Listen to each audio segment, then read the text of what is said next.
Bienvenue. Bienvenue sur la voie intime.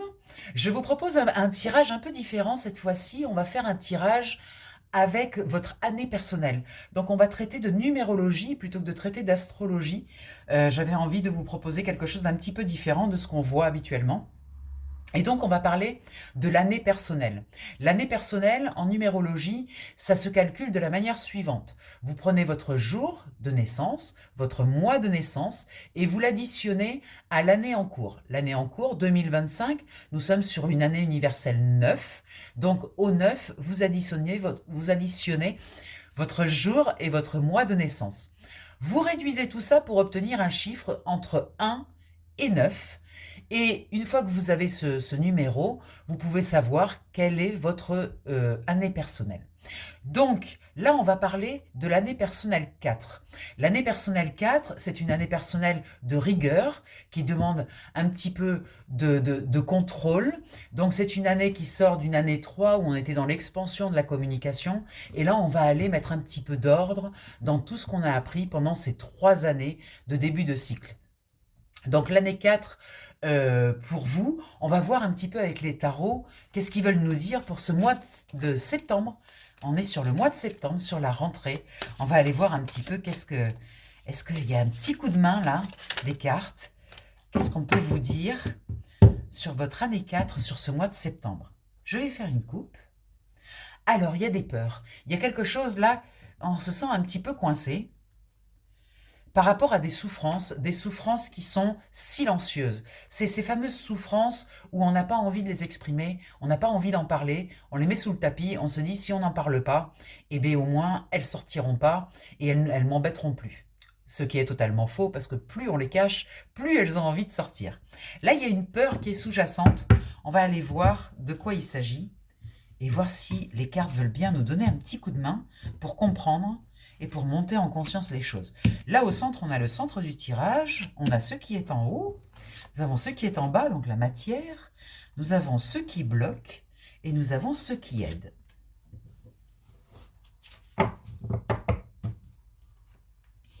Alors, je vérifie juste le cadrage, on est bon. Allez, c'est parti, on va aller regarder ça d'un peu plus près. Alors, au centre, on a des choix. Il y a cette rentrée de septembre, elle vous propose, comme le tirage précédent, elle vous propose de choisir. Il y a beaucoup d'alternatives, beaucoup de possibilités. Il y a des décisions à prendre, il y a des choses à favoriser, sachant qu'on est quand même dans un mouvement, dans une envie de faire bouger les choses, un mouvement en avant et une envie de choisir. Alors voilà, avec toutes ces opportunités, il va falloir faire des choix parce qu'on ne va pas pouvoir tout prendre. Donc, on nous demande de choisir avec discernement. On va voir pourquoi. Alors évidemment, le choix doit être dirigé là dans la partie haute, dans la conscience, dans tout ce qui est l'éveil, la spiritualité. Le choix doit être, vos choix doivent être dirigés par la lumière, par ce qui est lumineux. Vous voyez, en année 5, c'est une année, en année 4, pardon, c'est une année assez restrictive. Donc c'est vrai qu'on a tendance à avoir peur, à se mettre en sécurité dans le bon petit carré là qui nous enferme.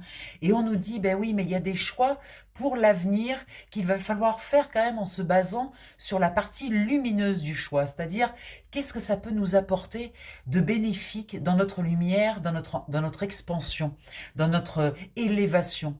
Et on nous dit, même si aujourd'hui on va le faire avec un peu de rigueur dans le choix, on va pas forcément développer tout ce qu'il y a à développer, mais qu'au moins on parie sur les bons chevaux, que dans tous ces choix, ce soit des choix qui soient quand même dirigés par leur possible lumière à terme. Voilà, de bien vous diriger en fonction du potentiel lumineux que ces choix vous proposent. Dans la matière, alors, cette lumière, elle va être aussi par rapport aux personnes. C'est-à-dire que vous allez devoir, votre boussole va être un petit peu, est-ce que ces personnes qui m'entourent et qui veulent créer des alliances, qui veulent créer des partenariats, est-ce que ces personnes, déjà, elles dégagent quelque chose de lumineux? Est-ce que c'est des personnes qui sont dans la bienveillance, dans la gentillesse, dans la douceur, dans le respect? Voilà, ça c'est des curseurs qui vont vous permettre dans vos choix de pouvoir faire les bons choix. Entourez-vous de personnes qui sont, même si elles ne sont pas totalement dans la lumière, mais qui déjà ont fait un travail sur eux, qui ont déjà exploré leur part d'ombre, qui donnent de la place à leur part d'ombre, qui ne les cachent pas, qui les mettent en lumière, qui acceptent aussi tout ce qu'ils sont aussi dans leur partie négative. Choisissez des gens qui ne sont pas dans la représentation, dans les masques, qui ont vraiment tombé les masques et qui se montrent tels qu'ils sont.